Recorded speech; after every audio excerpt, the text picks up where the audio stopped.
Gary Edwards, the Executive Director of the Washington Redskins Original Americans Foundation. Tell us about some of the things that have already happened with some of the tribes that have been visited around the country. Well, actually, we did a survey of 100 tribes before we started actually looking at projects that we could do. Dan had visited some tribes before I met him, and then we continued then to visit tribes because Dan felt like that it was real important to see the geographic layout of each tribe as it relates to different states. From that, you can get a real feel for some of the economic problems and social problems that actually exist on reservations. So from the surveys and these visits, we realized that there were some really immediate needs because we were having this last year a very rough winter, a lot of cold and snow, and so we had several tribes in the survey indicate that they didn't have money to pay to buy new coats for their children and their elders. So I mentioned to Dan and actually to Mr. Goodell that I had the hope that we could help these children and elders that needed coats. So Dan immediately got the action on that, and he went out, and within 2 months we had delivered over 3,000 coats, a really good quality coat to many reservations. From that, we then began to realize other problems on reservations, such, to give you one example, is one particular tribe that kind of sticks in your mind. They couldn't actually bury their dead except on maybe a day or two a month when they could afford to rent a backhoe to dig through the 4-foot deep permafrost in the ground. And so consequently that really hit home because, on the Trail of Tears, whenever the federal government removed the Cherokee people from the North Carolina, Tennessee, and Georgia, they made them walk and carry their dead and only stopped every few days to bury their dead. So that was something that really resonated with me. And this tribe had a backhoe, but they had lost it.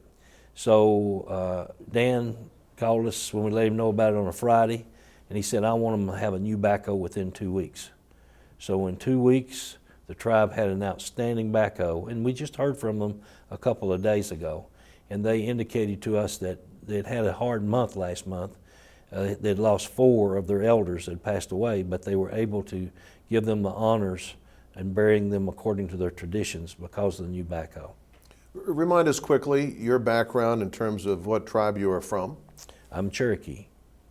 So you take a look at the name Redskins and those who might want to ask the team to change that name. What is your reaction to that as a Native American and as someone who's been out in these tribes seeing their plight? Well, I'm totally against the change of the name, and for many reasons. Number one, our elders gave us that name, and we need to respect our elders.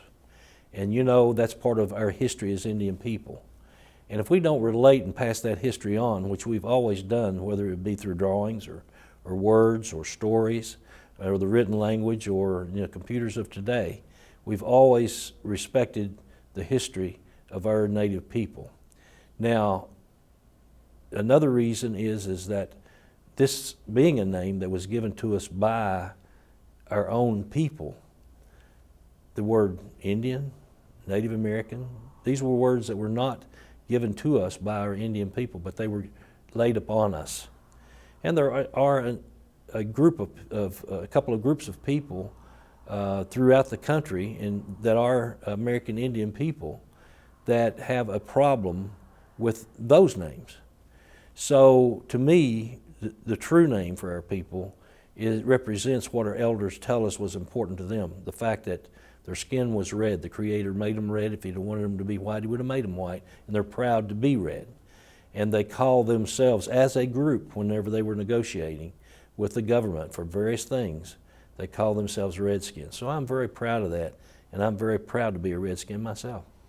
Where do you see the foundation heading 2, 3, 4 years down the road? This is only the beginning. A lot has happened in a very short period of time, but this is not a short-term effort.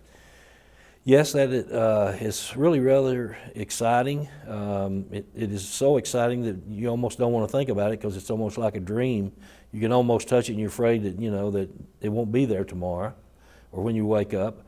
But you know, after getting to know Dan Snyder and Commissioner Goodell of the NFL, you know, I know from their hearts that they are sincere about making this particular organization really mean something and change the lives of as many Native Americans as possible on reservations throughout America, and not letting Indian people be a forgotten people from this continent. So I really believe that with the involvement of the other professional sports organizations and teams and other sports groups, that this will be something that has never been seen like this from private industry, working through it for a group of people to include them, to give them opportunities, to express in truly from their heart the diversity that the NFL and the NFL teams and other sports teams feel for their fans. So with that, I think that we're going to see potentially one of the largest foundations in history, and I will do my best to make sure that it helps the maximum number of people possible. What do you say to the cynics who overlook the fact that this is going to help a huge group of people who need help, and they rather want to criticize the name? What reaction do you have to those cynics who say the Redskins are just trying to buy popular opinion, which we know is not the case? Well, you know, that's insulting, but at the same time, it's kind of embarrassing, I think, for the people who say that, because it tells you right away that they haven't been to reservations.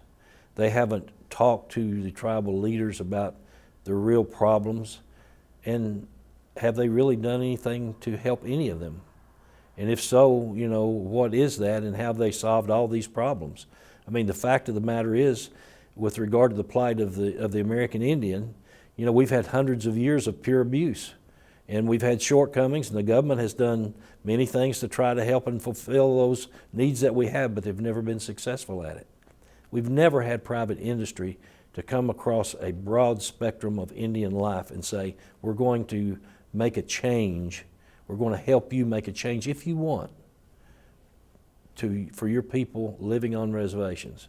So that in itself is an awe-inspiring dynamic that I'm proud to be a part of.